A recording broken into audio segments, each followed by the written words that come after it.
ዛሬ አራዳ ልጆች ማርክ በህይወቱ አስፈሪ የሆነውን ቅጽበት ሊለማመድ ነው። እኔ ምንም አይነት ነገር ልፈራ እንደማልችል ልነግርህ እፈልጋለሁ። እናያለን። እኔ ልታስፈራራኝ አትችልም። አሽገው ወደ ቀጣዩ ለማለፍ ከ1000 ሸረሪቶች ጋር ለ10 ደቂቃ መቆየት አለበት። ሙሉ ሸረሪቶቹን ልቀቋቸው። ሰዓቱን አስጀምር። ይህን የምናደርግበት ምክንያት ምንም ነገር ባደርግ ማስፈራራት እንደማልችል ስለዛተብኝ ነው።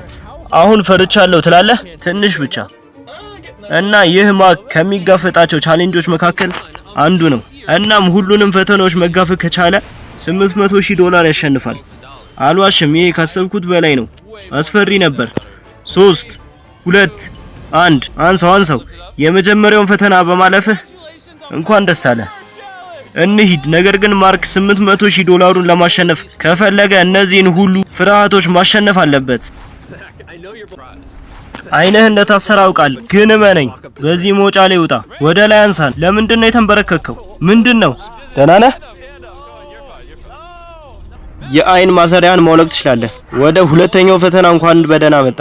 ወይኔ፣ ቀጣዩ ፈተና በዚህ መቆሚያ ጫፍ ላይ ትወጣለህ። ከምንም ጋር እንዳትገናኝ ወገብ ላይ ያለውን ቀበቶ ትፈታለህ። አይሆንም ጓደኛዬ፣ ያንን ቁልፍ ትጫናለህ። ከዛ 200 ጫማ ቁልቁል ትወረወራለህ። እንዴት እንደሆነም ሳታውቀው እይዛለሁ። አይሆንም። እየተንቀጠቀጥከ ነው? አዎ በጣም ፈርቻለሁ እኮ። ያለ ቀበቶ ከዚህ ላይ ለወርቅ እኮ ነው። መሬቱን ራሱ ማየት አልቻልኩም። በጣም ተጠንቀቅ ማክ። መሬቱን ማየት ባትችል በጣም ከፍታ ላይ እንደሆንክ ልነግርህ እፈልጋለሁ። ወይኔ አምላኬ ማክ፣ አሁን ማድረግ ያለብህ ያንን ቀበቶ መፍታትና ቁልፉን መጫን ብቻ ነው። ወይኔ አምላኬ፣ አሁን አይኖቼን እንድታየኝ እፈልጋለሁ። እናም ከታች የሆነ ነገር እንደሚይዘኝ እንድትነግረኝ እፈልጋለሁ። የሆነ ነገር እንደሚይዝህ ቃል እገባለሁ። ወይኔ አምላኬ፣ በትክክል ከምንም ጋር ተያያዘ። መያዣውም ተወግዷል። ወይኔ አምላኬ፣ እንደዛ ማድረግ የለብህ። ከፈለክ ማቆም ትችላለህ። ተሳስተህ እንደነበረና እንደምትፈራ ማመን ትችላለህ።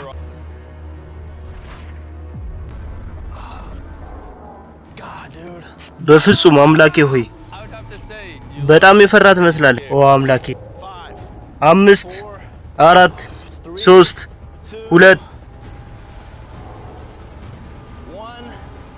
1 መልካም እድል። 0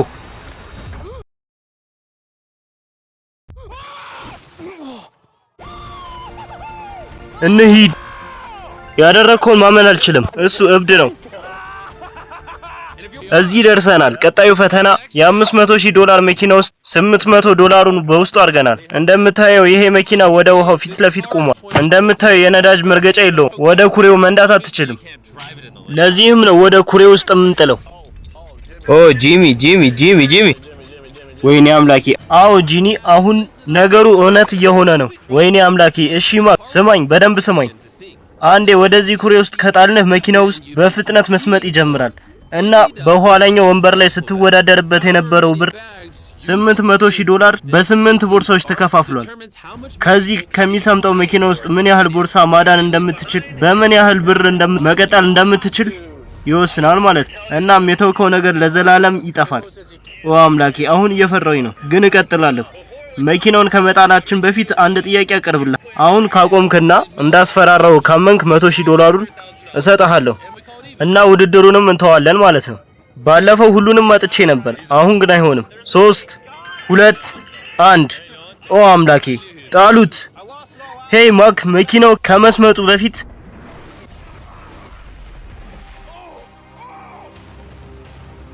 ለመውጣት 20 ሰከንዶች አሉ። ማክ፣ መኪናው እየሰመጠ ነው።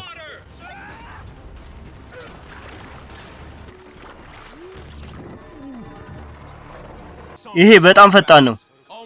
ወይኔ ጠፋ፣ ወጥቷል፣ በህይወት አለ። ሄይ ማክ፣ አንድ ሰው ይሄንን ያዝ። የዚህ ፈተና አስፈሪው ክፍል መኪናው በሰመጠ ቁጥር ወደሱ ለመቅረብ ወደሱ ለመድረስ አስቸጋሪ ያደርገዋል። ስለዚህ ማክ፣ ሁሉንም የሽልማት ገንዘብ ማግኘት ከፈለግ ፍጥነት መዋኘት ይኖርብሃል። ሁለቱ የገንዘብ ቦርሳዎች በመኪናው ቀበቶ ላይ ናቸው።